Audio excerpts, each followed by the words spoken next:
지난 주말에 어떤 하청업자가 황장수 유튜버나 블로거에 가서 좀 씹으라고 했는지 어지간히 요즘 말로 들이대더만요. 수백 개의 악성 댓글들이 난무를 했습니다. 자, 저는요, 당신들의 불쌍한 영혼에다가 참 애도를 표하겠습니다. 세상의 이치는요, 노무현 전 대통령이 잘못한 것은 잘못한 거고, 박근혜 현 대통령이 잘못한 것도 잘못한 겁니다. 세상의 상식을요, 우습게 갖다 대면 안 됩니다. 최순실에게 뭐 대통령이 놀아났다거나 쏘갔다거나 웃기는 소리 하지 마십시오. 검찰의 공소장을 한번 읽어보고 이야기를 하길 바랍니다. 대통령이 직접 최순실 장사를 거들고 나섰습니다. 나온 게 이만큼인데 덮어진 건 또 얼마나 많겠습니까? 어지간히 지우고 없애고 어지간히 도망가고 입 맞추고 했기 때문에 놓을 수 있는 것 중에 일부만 지금 드러난 거겠지요. 그것도 차마 다 지우지 못해서 내지는 내가 온팡 덮어쓰기 싫어서 왜 내가 죽냐? 당신이 다 시켰잖냐는 학명 때문에 그렇게 된 걸 겁니다. 저는 국민들이요, 이런 상황을 바라보면서 가져야 될 관점을 이야기하겠습니다. 제가 오늘 문재인 대기 씹었습니다. 그딴 자세로 대통령 가서는 안 된다고 씹었습니다. 제가 어디 빌 붙어 먹으려고, 황장수 다음에는 또 뭐 김종인한테 가서 붙어 먹을 거다, 또 어느 사람이 블로그에 그렇게 쓰더만. 황장수 니는 재벌을 그렇게 비판하면서 누구야? 정몽준이하고는 왜 손잡았냐? 나 노무현 대통령 되는 꼴을 못 봤어. 그렇다고 당시에 한나라당 가기도 그렇고 거기 갔습니다. 나중에 금방 헤어졌어요. 왜 그러면 안 됩니까? 박근혜 왜 도왔냐고. 이런 줄 알았으면 도왔겠어요. 사과했잖아요.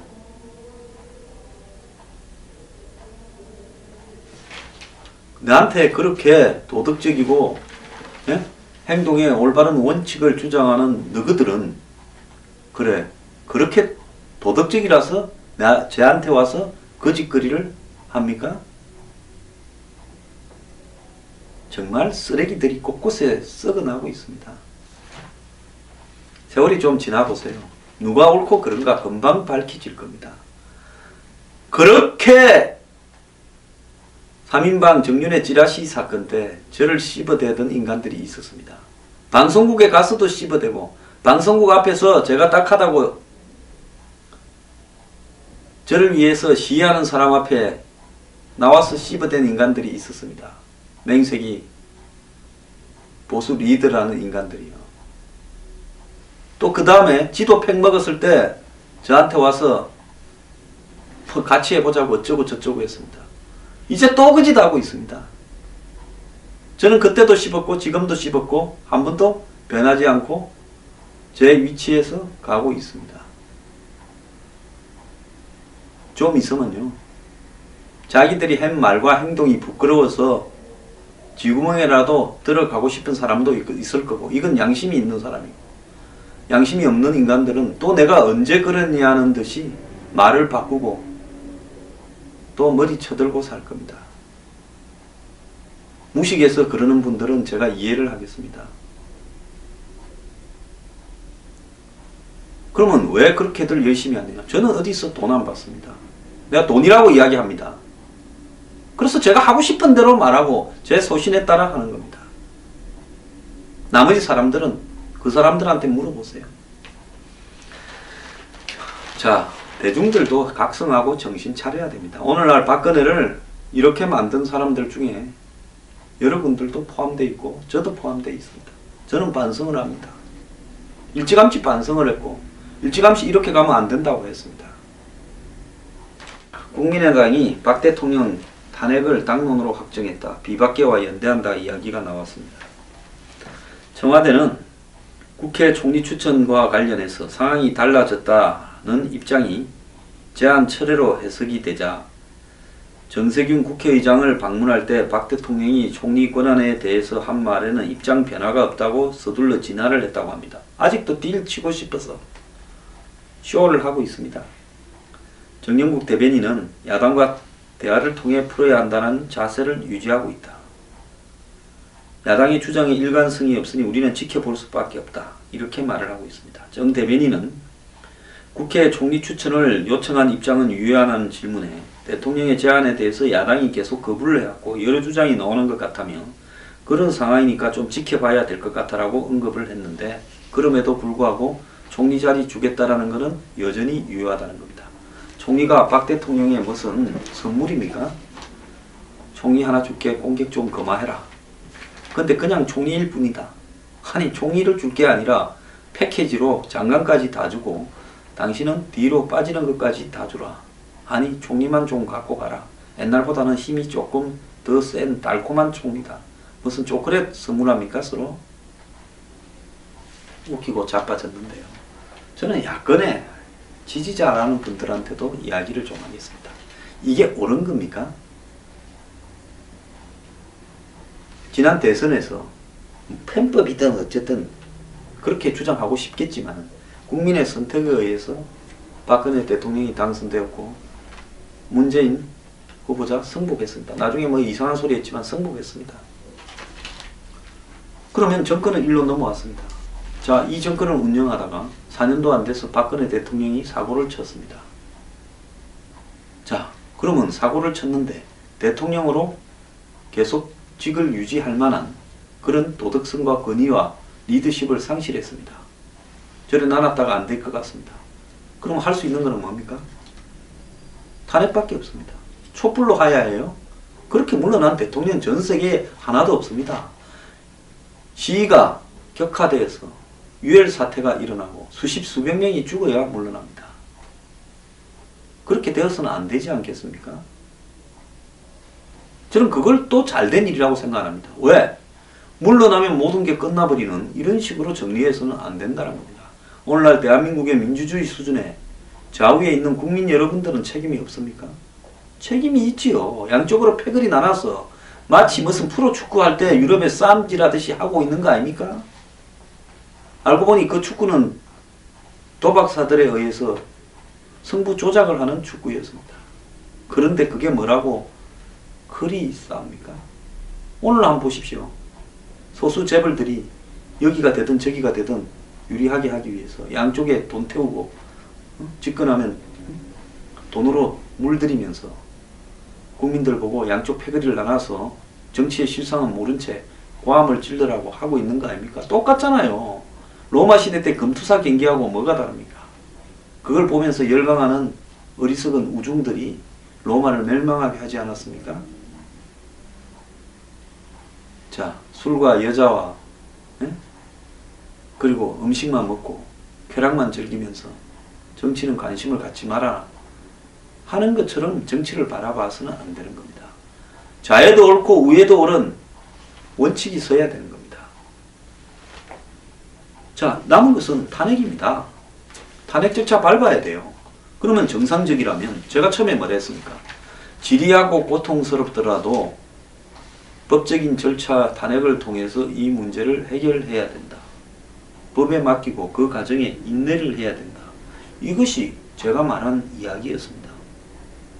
오늘 조선일보 사설이 결국 박 대통령 탄핵 절차로 이제 법에 맡기고 인내해야 된다. 이야기입니다.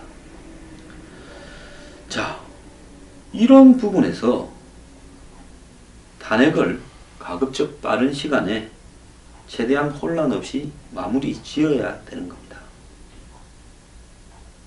자, 지금 국민들은 박 대통령의 행동에 기가 차하고 정말 잠이 안 올 정도로 환멸을 느끼지만은 야당의 무능이나 무책임에 대해서도 혀를 차고 있습니다. 많은 법조계와 헌법학계는 검찰의 공소장만으로도 탄핵 사유가 충분하다라고 이야기를 하고 있습니다. 헌법 제65조 1항에는요. 대통령, 국무총리, 국무위원, 행정각부의장, 헌법재판소 재판관, 법관, 중앙선관위 위원, 감사원장, 감사위원, 기타 법률이 정한 공무원이 그 직무 집행에 있어 헌법이나 법률을 위배한 때에는 국회는 탄핵을 소추 의결할 수 있다. 그리고 대통령의 탄핵 소추는 제적의원 과반수의 발의와 제적의원 3분의 2 이상의 찬성이 있어야 되고, 탄핵 소추를 국회에서 결의된 자는 탄핵 심판, 헌재의 탄핵 심판이 있을 때까지 권한 행사가 정지된다. 자, 탄핵 결정은 공직에서 파면하는 데 그치는데, 그렇다고 민형사상의 책임이 면제되지는 않는다. 이렇게 이야기를 하고 있습니다. 자, 그러면 지금 박 대통령이 지금 최순실 등에게 적용된 공소장 내용에서 공모한 혐의로 피의자 자격이 됐습니다. 범죄의 공모에서 피의자 자격이 됐는데, 공모자라기보다는 사실상 박 대통령이 조사를 거부해서 그렇지, 조사를 받았다고 하고 공정했다면 이 주범이 됩니다. 자, 이런 상황에서 자, 탄핵 절차는 이제 선택이 아닌 필수가 되었다고 법률가 출신 정치인들은 이야기를 하고 있습니다. 대통령직을 이용한 기업 모금과 공무상 비밀, 민간 유출 혐의는 중대한 헌법 법률의 위반에 해당된다는 겁니다. 이번에 대통령이 유출한 내용 중에 중요한 공무상의 기밀이 다수 포함되어 있습니다.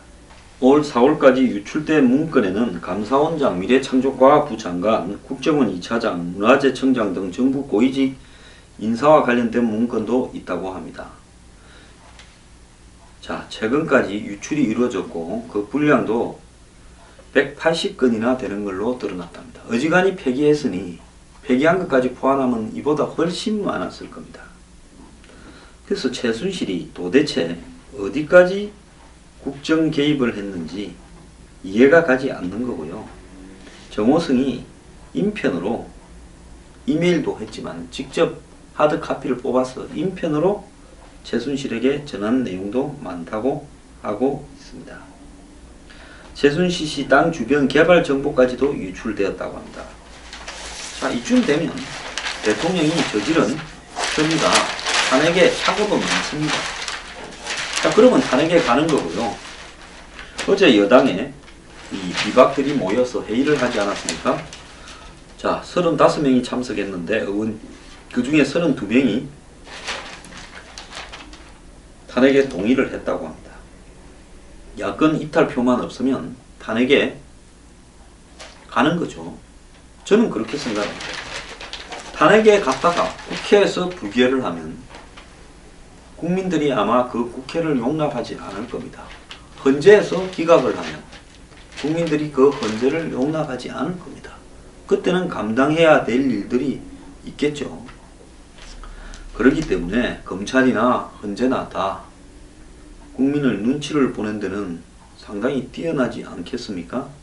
그렇기 때문에 그 이후에 어떻게 하는가에 대해서 고민을 할 필요가 없는 겁니다. 그리고 그 과정에서 국회가 어떻게 처신하고 여야가 또 헌재에서 어떻게 처신하는가가 대한민국의 민주주의 수준을 모처럼 테스트해볼 소중한 시간이라고 봅니다. 저는 최순실이나 박근혜 대통령 사태가요, 결국 낭비라든가 엄청난 국가 손실이라고만은 보지 않습니다. 이런 과정들을 거쳐서요, 국민들이 성숙하게, 한마디로 권력에 대해서 어떤 자세를 가져야 되는가를 한번 시험하는 그런 트레이닝 기간이다라고 생각을 할 필요가 있습니다. 대통령이라면 마치 왕처럼 생각하고 자신들은 백성이라고 스스로 낮추는 부분이나 길거리에서 집회를 통해서 쫓아내서 정권을 바꾸는 일은 불가능하구나. 다만 우리가 길거리 집회를 통해서 압력을 넣어야 그런 것들이 가능한 법적 절차가 진행될 수 있겠구나, 제대로. 그런 부분에 대해서 뭐가 뭔지를 국민들 스스로 알아야 됩니다. 촛불 들어서 하야 퇴진하라는 것은 요구 조건입니다만 그렇다고 하야할 사람은 없을 겁니다. 그러면 어떻게 해야 되냐? 자, 우리는 말로 했는데 당신은 안 물러나니까. 자, 검찰이 제대로 대통령의 혐의에 대해서 꼭 기소를 하느냐. 자, 검찰 집회 하나도 없었으면 어제 그렇게 발표를 안 했을 거라고 저는 봅니다. 집회가 있으니까 그렇게 발표를 했을 거고, 진짜 법대로 하자면 그것보다 훨씬 심하게 했어야 됐겠지요. 이것이 검찰의 현실입니다. 그렇기 때문에 모든 것들이 맞물려서 탄핵으로 가는 결과를 도출한 겁니다. 자, 그러면 개헌 문제를 또 이야기하는데요. 개헌은요, 탄핵은 탄핵대로 하고요. 개헌은 별개로 충분히 이야기를 할 수 있다고 봅니다. 1인 대통령이 이만큼 사고를 쳤으니 개헌 반대론자인 저도 참 곤혹스럽습니다. 어쨌거나 개헌을 탄핵하고 결부시켜서 옵션으로서 개헌에 찬성을 해야 탄핵에 동의하겠다라는 짓거리를 하지 말기를 바랍니다. 만약에 그런 사람이 있다면 낱낱이 까발리겠습니다. 자, 총리나 개헌을 탄핵에 얹지 말고 탄핵을 깔끔하게 있는 그대로 해가는 것이 답이라고 봅니다. 더불어민주당은 최고위원회에서 탄핵 시기와 추진 방안에 대해서 적극 검토하고 탄핵 추진 기구도 발족을 시키겠다고 했습니다. 자, 이제 모든 것은요, 특검도 빨리 하고 국정조사도 빨리 하세요. 그리고 검찰 공소장을 토대로 해서 탄핵 절차를 밟을 거는 밟으세요. 그렇게 해서 진행시켜 가야 되는 것이 원칙입니다. 우리나라 국민들요, 성질 급하신데요, 성질이 급하더라도 국가의 중대사는 법적인 프로세스를 거쳐서 차근차근 진행이 되어야 대한민국이 성숙한 민주주의 국가가 될 수 있습니다. 100만 명이 촛불을 들었다고 촛불로 쫓아낼 수 있다면 앞으로 서로 간에 상대가 마음에 안 들면 100만 1명만 동원하면 쫓아낼 수 있는 겁니까? 그런 건 아니지 않습니까? 자, 그렇지만은 계속 일이 잘못되지 않도록 국민들이 감시하고 압력은 넣어야 되겠죠. 자, 좌든 우든 보수든 진보든 이 문제는 부패에 관한 문제지요. 좌와 우에 앞으로 명운을 거는 문제가 아닙니다. 박 대통령이 보수의 전부가 아닙니다. 박 대통령은 보수의 가치를 망가뜨린 사람입니다. 마치 박 대통령을 놓고 박 대통령에 대한 이 철저한 진상규명과 단죄를 말하면 보수가 아니라고 이야기하는 그 사람들은, 또 여기서 종북을 갖다 붙이는 사람들은요, 솔직히 보수라고 말할 자격도 없는 사람들입니다. 반대로요, 거리를 촛불로 쫓아내버려야 되겠다는 사람은 그야말로 본인이 민주주의 국가에서 살 자격이 없는 사람입니다.